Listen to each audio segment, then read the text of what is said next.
Good morning. Thank you for joining me for another 5 good minutes with the Word. I'm Barry Bryson, and we're continuing our study of the suffering servant passage, Isaiah chapters 40 through chapter 56, verse 6.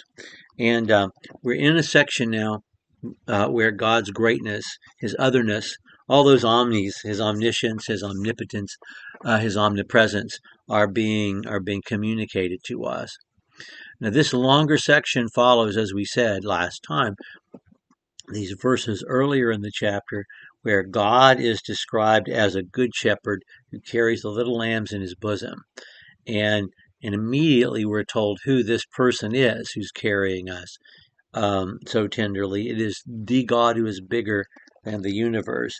And we also noticed last time that this section is reminiscent of the theophany of the book of Job, where God himself says to Job, "Who are you?" to try to counsel me. Who are, do you know this? Do you know that? Can you do the things I do? Do you know the things I know? Who are you to presume? And he is faced with the bigness, the otherness of God, but also with a God who has taken the time to address him directly, and to connect with him, which is all Job ever asks, really, throughout the book.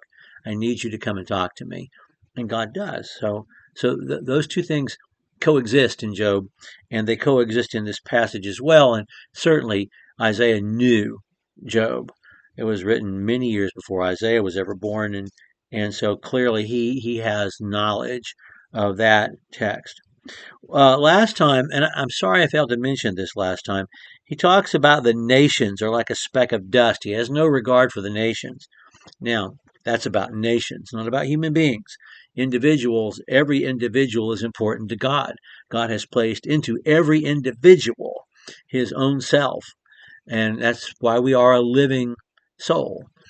From Adam onward, we have something in us that is God's and that longs to be reunited with God. And that can only happen because of the suffering servant. That's kind of the overarching theme. God gets to have his children back, at least those who are willing to come home. That's the overarching theme of this section. But in this passage, he says nation states are meaningless to him. He does not care about the future of nation states. Nation states are used by him to achieve his will at times, but he is not invested in the success or failure of the Assyrian Empire, the Babylonian Empire, the Roman Empire, the British Empire, or even our own nation. Let's get that through our heads. God does not depend upon the success or failure of our nation as a nation. His will be accomplished whether or not we succeed. Let's understand that. And let's understand that that passage is not talking about individual human beings, every one of whom is individually and personally valuable to God. Nation states are not.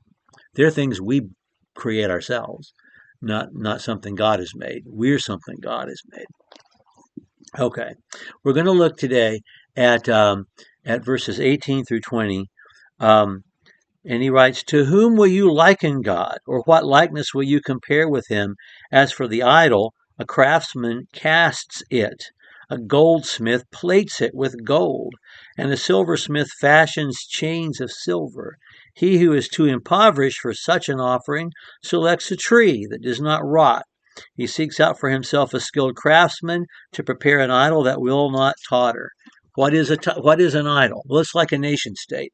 It's something we ourselves make, and therefore it is meaningless. It has no power ultimately to affect the outcome of the struggle between good versus evil, which is always and was always going to be won by God and by goodness. We know this, but he gives such a vivid description of these craftspeople who either cast iron or bronze, who are metallurgists working with silver or gold, or if you don't have the money, you go chop down a tree and you can carve your own God or give it to somebody who knows how to carve. And it's such a powerful illustration that our own man-made religions are man-made, that there is only one true God. Anything else is stuff we make up. It just is. And Isaiah grabs this image, or excuse me, Jeremiah later on will grab this image and use it to comic, ironic effect when he talks about the idolatry of the people. In Jeremiah chapter 10, verse 3, he writes, um, um, the custom of the people are a delusion. It's just wood cut from the forest and the work of craftsmen with a cutting tool, and they decorate it with silver and gold, fasten it with nails and hammers so that it will not totter. Like a scarecrow in a cucumber field are they. They they cannot speak, they must be carried around because they cannot walk. Do not be afraid for them, fear them. They can do no harm, nor can they do any good. Um, there's a later passage where he says a guy cuts down a tree, and with some of it, he builds a fire and cooks his meal, and then with another part of it, he carves out a god and he bows down. You're my God. You're my God. And it's just foolishness. It's just made up. It's stuff that we make up. And so he's taken the time, Isaiah, in this moment after introducing the bigness of God by saying, who are you going to compare him to? How can you carve an image and say that's God? You can't. God is beyond our comprehension, not beyond our ability to experience, not beyond our ability to know the things he has given us to know. But we can't make stuff up on our own. He is the one true God. There's only one true God, and it's our God. Okay.